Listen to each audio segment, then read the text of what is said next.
Alright, so here we are with the LG Stylo 6, and the box is here. This is the device. This is my son's T-Mobile REVVLRY Plus. So I did an unboxing on this one. I had videos on this a while back. My son's been using this as a daily driver ever since.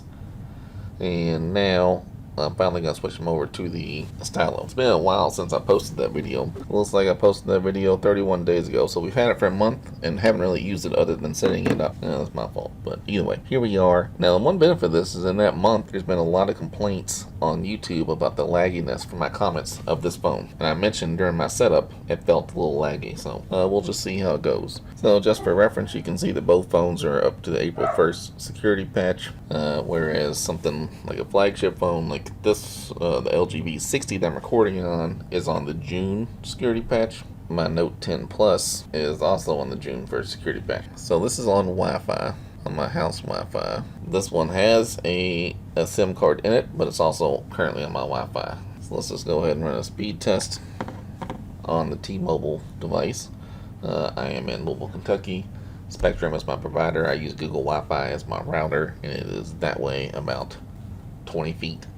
And there's a bunch of junk over here as well that could probably interfere with the speed test. I should get like 400 something, but that doesn't always happen. If you want to see the size comparison of the Stylo 6 to my Note 10, the 6 is taller, of course. I figured out why I really like the physical shape of the Stylo, and it's probably because it's squared off. I have the V60, but it has a little more rounded corners. And I like, much like the Note, I prefer the squared off look. So we got 141 down. I don't know why it's testing out of Indiana because I'm in Kentucky. Just for shits and giggles, we'll test this on the Note 10 as well. Same time, we'll see what kind of interference we're getting. 144. There should be better antennas, of course, in the more expensive phone, but it's not getting better speeds. So I started updating this before I started recording this video, and it does tend to move slowly, so we'll see. I do really like the screen, not only the size, but the quality of it. It looks pretty good. I'm not totally convinced it's not the same screen that's in the LG V60. Let's try this again. That doesn't seem like very good speeds, but I am also at home. We're still under quarantine, essentially. I mean, things are lightening up, but there's people in my house. My wife's watching Netflix. My other son's probably watching YouTube. And I have lots of devices connected, so. And Spectrum sucks, so sometimes their service is just not great. So I'm just going to do a fast.com check on this one. And we're getting faster speeds there. That could just be the difference in between the apps, but we'll see. So let me try this on, we'll try it on the Note. Give it a shot on the REVVLRY. So, I mean, that's pretty good Wi-Fi speed wise. Again, the router is this way, so in theory, this one should get a better signal, but that doesn't really mean anything. Alright, so that's a plethora of Wi-Fi tests we've run here. We're getting pretty good scores. Still has not downloaded this old speed test. Alright, in the meantime, let's go ahead and take this off of Wi-Fi. So now we're on LTE. And let's run a speed test on the T-Mobile REVVLRY. Now again, obviously it's different phones, but they're both budget phones. And now granted, the T-Mobile is based off of Moto, so it has a lighter skin than the LG. So I would think this will test faster, but we'll see. It will be the same SIM card that's in here. I will move to this one. So really not great scores there, so I'm going to go ahead and so I've taken my Note off of Wi-Fi, and it's on 4G. This is not the 5G version, it's the 4G version. And we'll just try fast first. So that was 83 was on Wi-Fi. We'll say the fingerprint sensor is pretty high on this one. So yeah, the fingerprint sensor is a little high, so that might be, I have big hands, but it may be a little awkward for other folks. So we are still installing updates here. So that's just you know, a little bit of a warning here about how this phone could be slow. Again, I'm going to do a full testing on it, and my son's going to use it as his daily phone. I'm not really getting great LTE speeds right now. So this is also on T-Mobile LTE, not on Wi-Fi.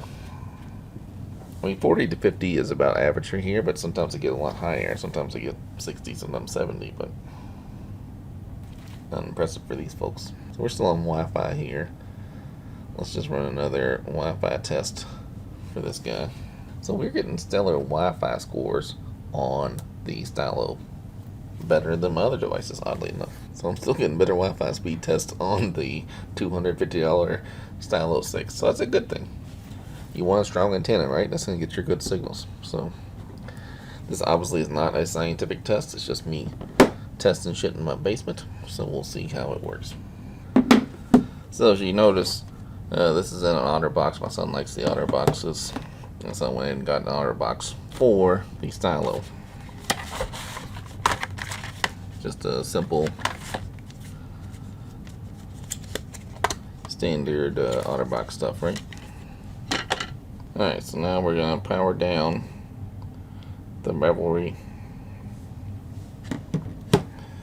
And we're going to put that SIM card in here. And we finally have the speed test app installed here. So, alright, let's check the speed test with Wi-Fi. So there's the REVVLRY without a case. So you can see how big that is compared to the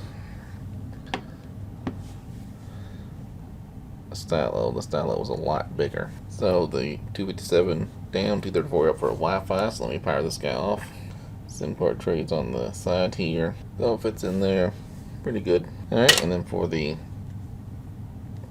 OtterBox score, you just have this rubber piece that just pops right on there pretty easily. You can see all the ports line up correctly. You can still see all your stuff. And then this piece just kind of snaps over it, right? Of course, it does add some bulk to the phone, so if you're not looking for a big phone, and this is definitely not the phone for you in the first place. But it does make it easier to hit the fingerprint button, I will say that. You can see the power button's pretty easy to hit now. And of course the pin is still easily removable with the OtterBox. So now we're going to test the LTE. Alright, so let's go ahead and check this guy out. Turn Wi-Fi off. So this should be a T-Mobile speed test. So we're getting 35 on that. I'm going to test it with my Note 10 Plus. Obviously a much more expensive phone. You can see I'm on T-Mobile, this is on T-Mobile. That's a pretty good speed, really. It's a little faster here, but not terrible either way, right? Try another one. So again, not bad speeds. We'll do one more test on fast. Well, that's not as good.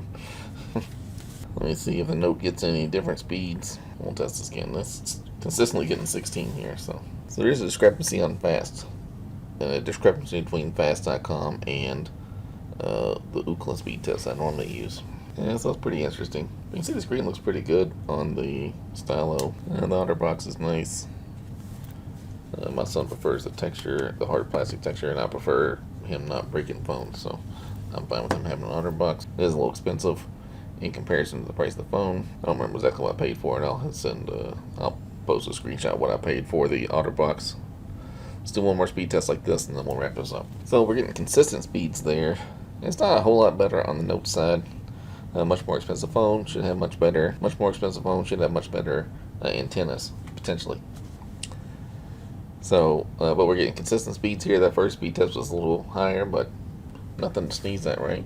This is not scientific. This is just me running a random test on it. But it gives you an idea. It hasn't been very laggy, really, during this testing. It was slow to install some stuff. Other than that, we haven't noticed too much of a problem. So we're going to keep testing this thing out. We're going to make some more videos. I'm going to tie, not this watch, but a different Samsung watch to this phone for my son.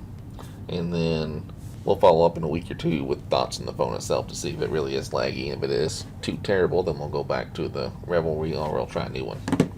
I had an old video on a Samsung A20, I think, and it was consistently worse than every other device I had, speed test wise.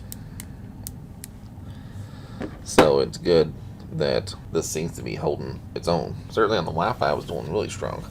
So it's a good sign. Because we'll be on Wi-Fi most of the time anyhow. I mean, obviously it'll be out and about in LTE, but certainly while we're home during the pandemic, it will be nice to have the good Wi-Fi speeds for them.